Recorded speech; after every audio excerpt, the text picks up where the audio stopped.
విశాఖలో మంత్రి నారా లోకేష్ యువగళం పాదయాత్రలో విద్యార్థులకు ఇచ్చిన హామీలను నెరవేర్చాలంటూ ఆల్ ఇండియా స్టూడెంట్స్ ఫెడరేషన్ వారి ఆధ్వర్యంలో మీడియా సమావేశం నిర్వహించారు. మరెన్నో విషయాలు మీడియాతో మాట్లాడారు. మందిర నాసర్జీ ఏఐఎస్ఎఫ్ రాష్ట్ర ప్రధాన కార్యదర్శి, రోజు కూటమి ప్రభుత్వంలో కీలక నేతగా వ్యవహరిస్తున్న నారా లోకేష్ గారు తన యువగళం పాదయాత్రలో శ్రీకాకుళం నుంచి అనంతపురం వరకు యువగళం పాదయాత్ర అనేక హామీలు ఇవ్వడం జరిగింది విద్యార్థులకి. కానీ అధికారంలోకి వచ్చిన తర్వాత హామీలుగా మిగిలిపోయాయి తప్ప ఆచరణలో ఎక్కడ లేదు. గత వైసీపీ ప్రభుత్వంలో ఈ రాష్ట్రంలో నూతనంగా 17 మెడికల్ కళాశాలలు వచ్చినాయి. 17 మెడికల్ కళాశాలల్లో గత ప్రభుత్వం 50% సీట్లు కన్నెర కోటాలో 50% సీట్లు అమ్మేస్తూ ఉంది. మా కూటమి ప్రభుత్వం అధికారంలోకి వస్తే జీవో నెంబర్ 107, 108 రద్దు చేసి ప్రతి ఒక్క పేద మెరిట్ విద్యార్థికి, నీట్ రాసిన విద్యార్థికి 100% సీట్లు ఉచితంగా ఇస్తాము.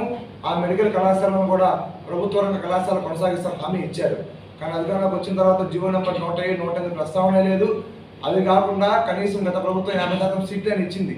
కానీ నారా చంద్రబాబు నాయుడు గారు మాత్రం T4 సిస్టమ్ విధానాన్ని తీసుకొచ్చి ఆ నూతన మెడికల్ కళాశాలను కూడా మేము నడపలేమని చెప్పని నేషనల్ మెడికల్ కౌన్సిల్ లెటర్ రాశారు. దీన్ని ఏఐఎస్ఎఫ్ పూర్తిగా వ్యతిరేకిస్తూ ఉన్నాం. దీనివల్ల విద్యార్థులే కాదు, రాష్ట్రంలో పేద జనాలు కూడా అనేక మంది హాస్పిటల్స్ లేక ఇబ్బందులు పడుతూ ఉన్నారు. కాబట్టి మీ అనాలోచన నిర్ణయాన్ని వెనక్కి తీసుకొని జీవో నెంబర్ 107, 108 రద్దు డిమాండ్ చేస్తూ ఉన్నాం. అదేవిధంగా జీవో నెంబర్ 77 గత ప్రభుత్వం తీసుకొచ్చింది. మేము అధికారంలోకి వస్తే 100 రోజులు రద్దు చేస్తా ఉన్నారు. ఆ జీవో నెంబర్ 77 అనేక మంది రాష్ట్రంలో విద్యార్థులు అటు ప్రైవేట్ పీజీ కళాశాలల్లో, ఎయిడెడ్ పీజీ కళాశాలల్లో సీట్లు వచ్చిన పీజీ విద్యార్థులకి రీఎంబర్స్మెంట్ స్కాలర్షిప్ వర్తించబడట్లేదు. ఆ జీవో నెంబర్ 77 శాపంగా మారింది. కాబట్టి ఆ జీవో నెంబర్ 77 రద్దు చేయాలని చెప్పని ఏఐఎస్ఎఫ్ డిమాండ్ చేస్తా ఉన్నాం. ఈ 2 డిమాండ్స్ కనుక పరిష్కరించకపోతే ఏఐఎస్ఎఫ్ రాష్ట్ర వ్యాప్తంగా పెద్ద ఎత్తున ఆందోళన కార్యక్రమాలు చేపడతామని హెచ్చరిస్తాం. కనీసం విద్యార్థి సగటు మనిషి తెలియనటువంటి నాసిరకమైన భోజనం పెడతారని ఏఐఎస్ఎఫ్ అడుగుతా ఉన్నాం. అదేవిధంగా జీవో నెంబర్ 77 గత ప్రభుత్వం జీవో నెంబర్ 77 తీసుకోవడం జరిగింది. ఏదైతే పీజీ సెట్ రాసినటువంటి విద్యార్థులకి ఎంబీఏలు, ఎంసీఏలు, ఎంటెక్లు చేయాలన్నా కూడా కేవలం ప్రభుత్వ యూనివర్సిటీల్లో, ప్రభుత్వ పీజీ కళాశాలల్లో సీట్లు వచ్చిన విద్యార్థులు మాత్రమే ఫీజు రియంబర్స్మెంట్ స్కాలర్షిప్ వర్తించబడింది. కాబట్టి జీవో నెంబర్ 77 వల్ల అనేక మంది విద్యార్థులకి, పేద వర్గాల విద్యార్థులకి ఈరోజు ఎంబీఏ, ఎంసీఏ, పీజీ దూరం అయిపోతుందని నారా లోకేష్ గారు చెప్పడం జరిగింది.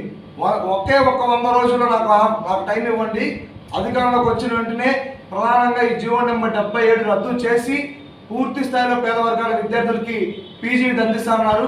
కాబట్టి ఆ జీవో నెంబర్ 77 ప్రస్తావన లేదు.